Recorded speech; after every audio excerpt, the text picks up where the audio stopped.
Hi, welcome to this presentation. Today we'll be looking at numeracy across a learning area, so that's specifically looking at the general capability of numeracy from the Australian curriculum and how it may be embedded into other subject areas. So in today's presentation, we will be exploring the Australian curriculum, more specifically the general capabilities. The learning area specific advice, so we're looking at the embedded numeracy into science, then arranging those numeracy elements into mathematic key ideas, which is the wheel. We will then explore two content descriptors in science and identifying numeracy elements, and then exploring a learning activity. So let's begin.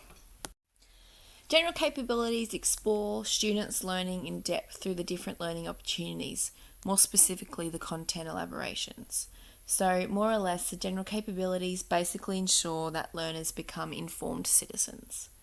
There are 7 general capabilities that have been developed by the Australian curriculum that address the success of all students. They include literacy, numeracy, information and communication technology capability, critical and creative thinking, personal and social capability, ethical understanding, and intercultural understanding. So how are the general capabilities addressed? So looking at the curriculum, the icons are used, so we can see right there. So the icons indicate where general capabilities have been identified in the language's content. So teachers may find further opportunities to incorporate explicit teaching of the capabilities depending on their choice of activity. So they can embed other other subject areas into it if they want. The learning content of the general capabilities, being the additional subject learning areas, are embedded into that specific subject in the detailed descriptions and elaborations for each of the 7 capabilities. So in that, those detailed descriptions and elaborations looks at it in more depth. More specifically, looking at the key ideas and numeracy capabilities, the key ideas are arranged into 6 different elements that cover the curriculum in mathematics. So they include using measurement, estimating and calculating with whole numbers, recognizing and using patterns and relationships, using fractions, decimals, percentages, ratios and rates, using spatial reasoning, interpreting statistical information. So we know that the general capabilities have been designed to ensure students become informed citizens. Caritas Australia defines the common good as reaching and successfully improving the well-being of people in the society. So clearly, to be an informed citizen, we need to be reaching the common good to be people of a good well-being in the society. So they link directly together. Understanding, identifying the development of numeracy in the world today also addresses the well-being of society because maths is needed to complete basic everyday tasks. Maths also helps with problem solving in the real world by assisting people in society to address issues strategically and not just jumping to the one conclusion. Science is exploring physical and natural behaviours through observations and experiments. After studying the science curriculum, it was clear how important mathematics is in relation to any learning area in science, but more specifically in the science inquiry skills. Mathematic knowledge and skills that are found in the science curriculum include practical measurement, collection, representation and interpretation of data, informal and formal units, uncertainty and reliability in measurement, collect qualitative and quantitative data, data analysed and represented in graphical form, and data analysis skills. All of these were found in the science curriculum. So we're now clearly linking the numeracy elements in science to the mathematical key ideas. So that's the wheel that we looked at earlier. So just quickly, we're going to be going over this. So science learning area is practical measurement. So that's using measurement. Collection, representation, interpretation of data. So it's interpreting statistical information, recognizing and using patterns and relationships. Informal and formal units looks at using measurement. Uncertainty and reliability measurement using measurement. Collect qualitative and quantitative data, so interpreting statistical information, recognizing and using patterns and relationships. Data analyzed and represented in graphical form, so interpreting statistical information and also recognizing and using patterns and relationships, and also data analysis skills and links into those two as well. All right, so now we are going to be specifically looking at a content description from the science curriculum. So we're actually looking at year level 3, so grade 3. The strand we're looking at, science understanding, because we are looking at the science curriculum. The sub-strand is earth and space sciences. So the content description, or descriptor, that we'll be looking at is the Earth's rotation on its axis causes regular changes, so including night and day. From that, there was 4 different elaborations, which include recognizing the sun as a source of light, constructing sundials and investigating how they work, describing timescales for the rotation of the Earth, and modeling the relative sizes and movement of the sun, Earth, and moon. And the one that we'll be looking at today is the one that is circled in red, so the last one. So modeling the relative sizes and movement of the sun, Earth, and moon. So this science elaboration directly links to the numeracy key idea of using spatial reasoning, so visualize 2D shapes and 3D objects. So this will be kept in mind when we go into our specific learning activity. Okay, so now we're specifically looking at the first learning activity. So the aim of this learning activity is students are to create a model of how the sun, earth, and moon move using 2D and 3D props, keeping in mind the scale of each. So just remembering this was taken from the grade 3 science curriculum. This could also be adapted for grade 2 or even grade 4 level, just depending on your students in your classroom. But it can be adapted. It's really important to keep that in your mind. Alright, so looking at the 2-dimensional shape. So we're doing a teacher demonstration with an A4 paper, and then the students will complete it. So on the next slide is the A4 piece of paper that I have found. So it's really simple. You follow the instructions on there. Once the students have created that dial though, it's a good opportunity to go through the way that the sun, earth and moon rotate, and which way goes what and what's happening at each stage. So then the 3-dimensional shape we're looking at, again, the teacher demonstration. So to create this, we're actually using wire and styrofoam balls, ensuring that they are in 3 different sizes. In doing that, this is a really good thing to do at the beginning of your science unit. You could do a whole big class one and hang it up. Otherwise, you could do little ones for each child, so then they have that every time that you go to do science. So then once the students have developed both the models, you then do a discussion around the relativeness of the size and the rotation of the system. So we want to directly look at, well, why is the sun so much bigger than the earth? And really highlighting the importance and the science around that. But then also the maths in this activity, so is making sense of space using the shapes. So identifying that the earth is round and that a round figure is a sphere, or the round figure is a circle if it's a 2D shape. So identifying that. And then also clearly identifying the key features of the shapes. So identifying like the diameter might be larger for the sun than it is for the earth. So they're the exact key maths knowledge and skills that are incorporated in this lesson.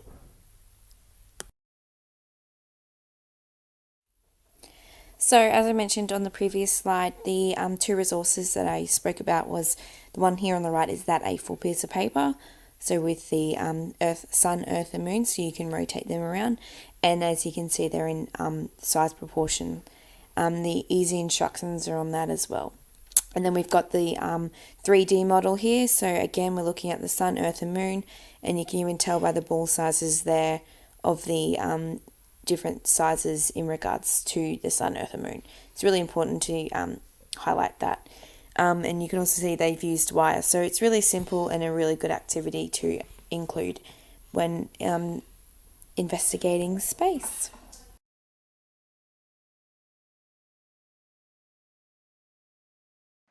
Okay, so moving on to our second content description, again, sticking with science.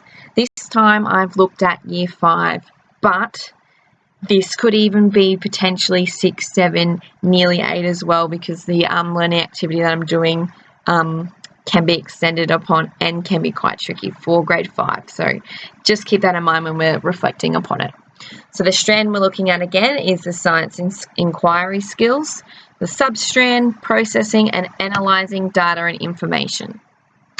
So the content descriptor, so construct and use a range of representations including tables and graphs to represent and describe observations, patterns or relationships in data using digital technologies as appropriate. For this presentation, I'm not going into the ICT component, so the digital technologies component. We're just going to be pretty much looking at the table and the graph part. In future, we would be looking at how we can develop a graph on ICT.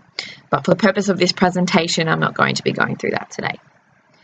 Our elaborations for this specific content descriptor has 3. So constructing tables, graphs and other graphic organisers to show trends in the data, identifying patterns in data and developing explanations that fit these patterns, identifying similarities and differences in qualitative and data in order to group items or materials. So the one circled in red is what we will be looking at specifically today. Developing our learning activity around. So that one is the first one, so constructing tables, graphs and other graphic organisers to show trends in data. So this specific elaboration links directly to 2 numeracy key ideas, so recognising and using patterns and relationships, which is pretty self-explanatory, and then interpreting statistical information, so we interpret different data displays. These are the key numeracy elements of this science elaboration that we will be exploring in the activity. So looking at our specific learning activity, so number 2, so we're looking at that elaboration mentioned before, so from the science curriculum in grade 5, but also keeping in mind those numeracy key ideas. So it's quite clear it's data. So data has a lot to do in both interact in science and numeracy together. So it's so easy to identify the mathematics in this. With this elaboration, there is no specific content area. So you could do this across all different aspects of the science. So for today, we're going to be looking at how long it may take ice to melt and versus how long it might take ice to melt with salt on it. So as I said before, this is at grade 5, but it could potentially be at a higher upper primary school level, so even grade 6 and even lower high school. So keep that in mind. Just because I'm saying this is grade 5 doesn't mean that it definitely is, just working from that elaboration. But you can extend on this activity and use it in your science classroom. So our aim is allow students to record information comparing the time it takes ice to melt when being heated versus the ice and salt melting. So students then collate the data into a table and a graph. If there is time, they can use ICT. So for this experiment today, you will need a Bunsen burner, also a beaker or something to melt the ice in over a period of time. You'll need a thermometer to measure that. It's also important to make sure that the students have a table already drawn up. With this activity though, don't guide them. Just say, okay, we're going to be recording some information. Develop something that will make it easy for you to understand. tell them that you're obviously looking at two different concepts. You'd write those two different concepts on the board. So ice as it is, and then ice and salt melting. All right, so, and we're looking at the time it takes. But we're going to be looking at the temperature because obviously by the time it gets to about zero, by the time it gets up, past the melting point, it's always good to look at the temperatures.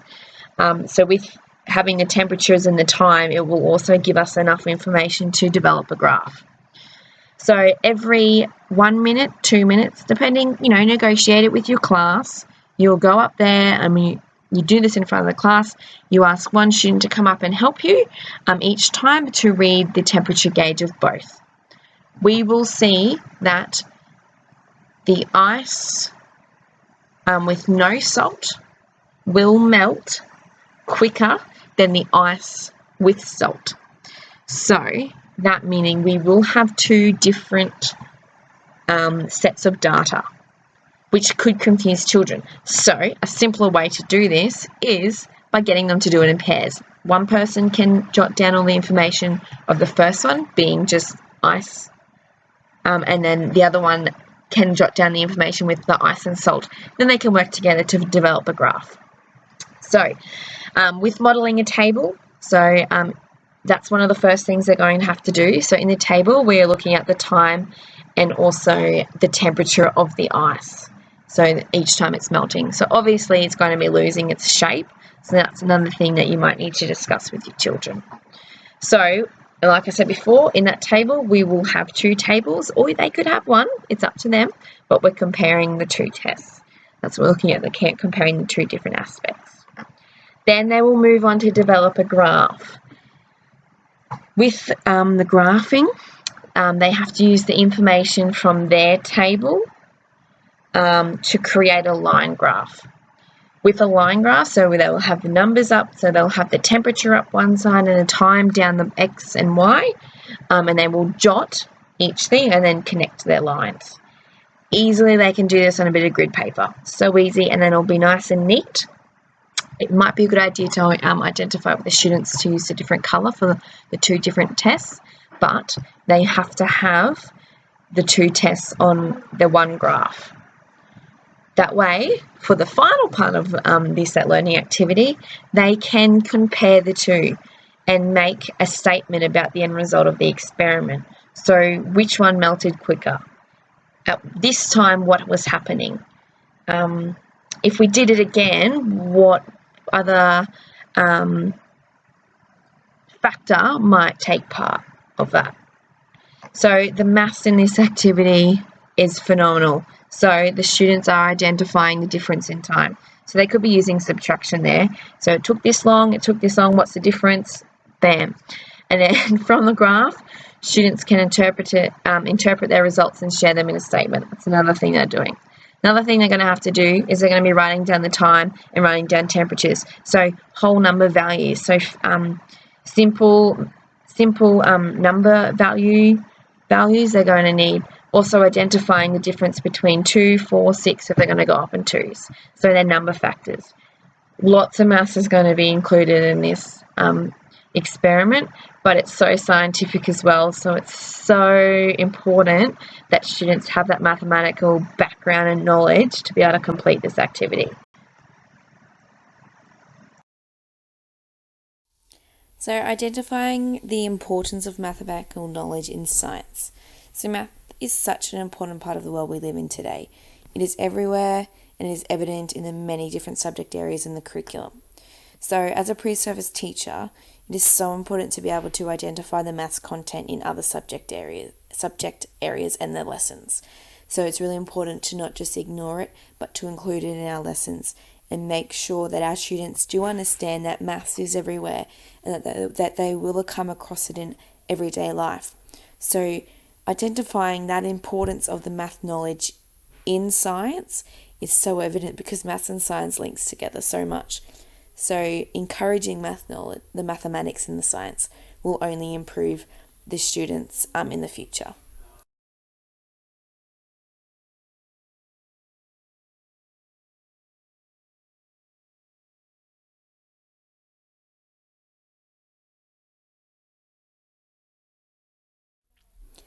Thank you for participating in today's presentation. I hope that you have identified how the mathematic concept and knowledge can be incorporated into science. And I hope that you understand that how important maths is in a student's education and in their everyday life in the future. Thank you.